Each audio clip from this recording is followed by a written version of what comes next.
You're listening to Big World Network.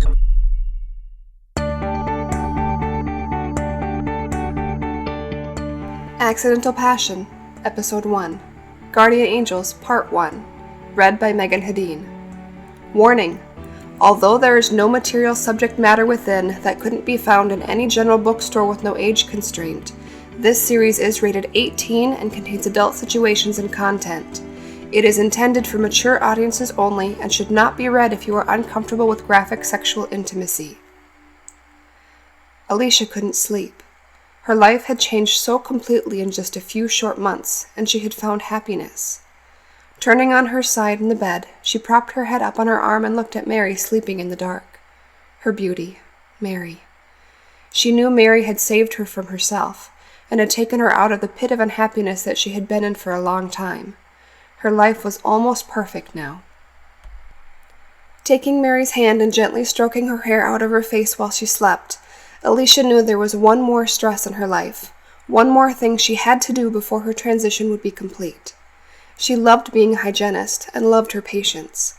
She felt like a professional and was doing what she wanted to do, except for the dentist she worked for, Kevin. She couldn't take his advances any longer, or the temptation to fall back into her old routine of escaping into the tank.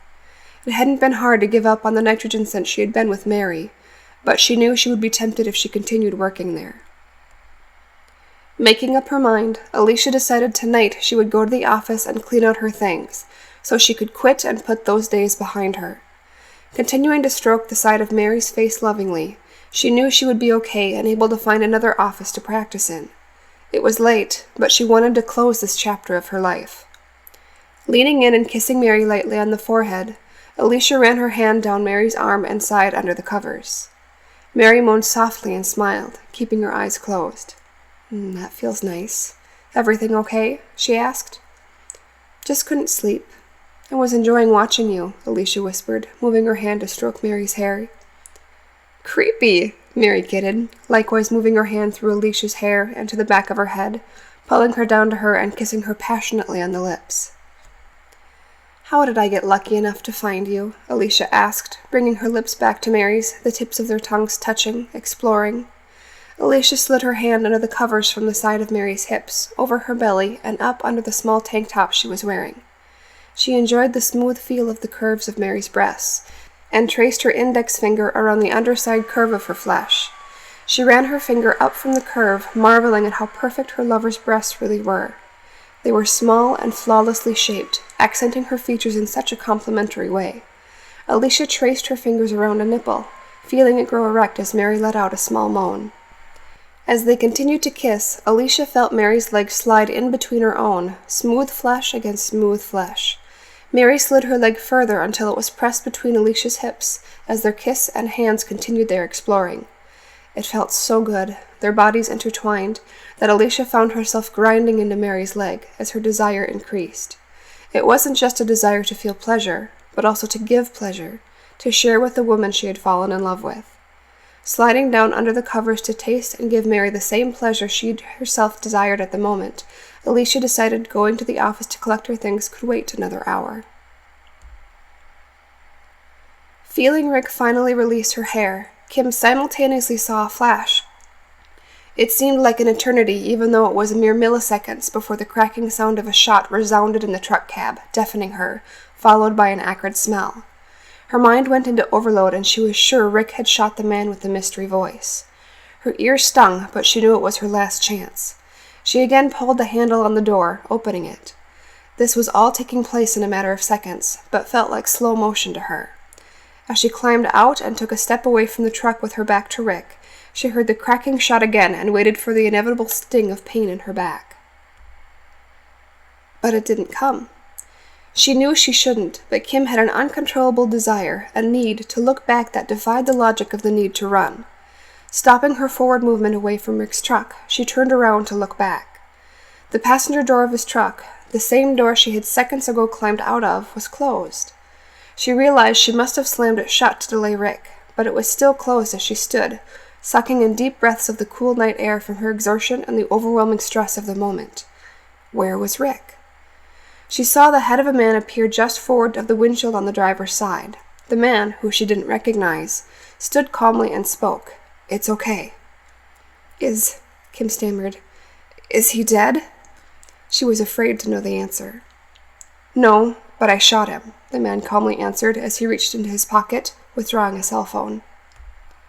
Kim stood motionless and watched as the man dialed a number. Who was he? She wondered. "This is Jean Woods," the man said into his phone, giving Kim her answer.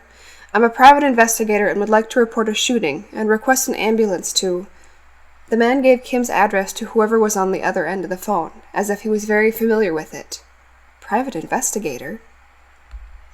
When the man returned his phone to his pocket, Kim slowly started to walk around the front of the truck. She noticed a couple of her neighbors looking out tentatively from their front doors. "It's okay, he won't hurt you. I hit him in the shoulder. He's bleeding, but will be fine, I'm sure. Not that he deserves it."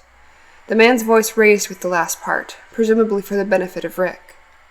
The sounds of sirens were growing louder in the distance. "I guess someone already called them," the man said. "Who are you?" Kim asked, stopping at the front of the truck on the driver's side. She could make out Rick holding his shoulder in the front seat. Rick's gun was on the driveway just below the open door. "I'm a private investigator. I was hired to locate you." The sirens were now growing quite loud and closer. "I can't really explain much more now. Listen, when the police get here, they may or may not draw their weapons. But no matter what, just tell them the truth about everything that happened here tonight, okay?" Kim didn't reply. She was still processing his words and the events of the last few minutes. "Okay?" he prompted again. "Just tell the truth about everything. It will be all right, I promise." Before she could reply, the first of the police cars turned onto her street, followed by the next in rapid succession. Kim's street and front yard was awash in bright and flashing lights from multiple police cars, as well as an ambulance. She shivered, a chill running through her as she stood at the end of the drive in front of the headlights of a police car. The officer questioning her took notice and grabbed his uniform coat out of the front of his car and offered it to her. She took it gratefully. "How long have you known the suspect?" the officer asked, continuing his questioning. Kim looked over as the medics attached an IV bag to a pole on the stretcher they had laid Rick on. He looked pale, and she could see one of the medics, wearing gloves, still holding pressure to his shoulder. "Ma'am?" "I'm sorry, what?" I'm just a little overwhelmed still," Kim answered. "I understand. You have been through a lot tonight." The officer was obviously very sympathetic. "Who was that man?" Kim asked, nodding towards the man who had saved her. He was standing closer to the pickup truck talking to several officers. One officer took him by the arm and led him to the back of a police cruiser and closed the door after he had climbed in. "And where are they taking him? He saved my life." "He's not under arrest, ma'am. It's standard procedure to take him in for questioning. He is a licensed private investigator, and it doesn't appear that he has acted inappropriately in any way. You really are lucky he happened to be here." The officer put a reassuring hand on her arm. "But why was he here?" Kim asked. "I am sure that can all be found out later. Let's get you inside so we can finish asking a few questions and give you a chance to warm up." The officer motioned towards Kim's front door. Alicia knew it was probably a little crazy that she was heading into the office so late to get her things. But, still feeling the warmth and resounding stimulation from her shared passion and pleasure with Mary, she was grateful that Mary had understood and offered to drive. As they turned into the parking lot in front of the dental office, Alicia gasped in surprise. "That's Kevin's Porsche!"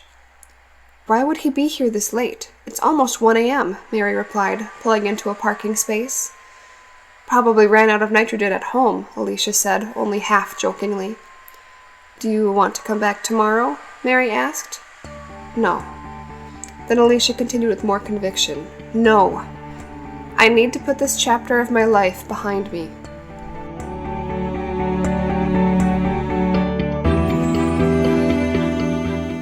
This has been a presentation of Big World Network. Visit us on BigWorldNetwork.com for more free weekly series, or follow us on Facebook and Twitter. Thanks for listening.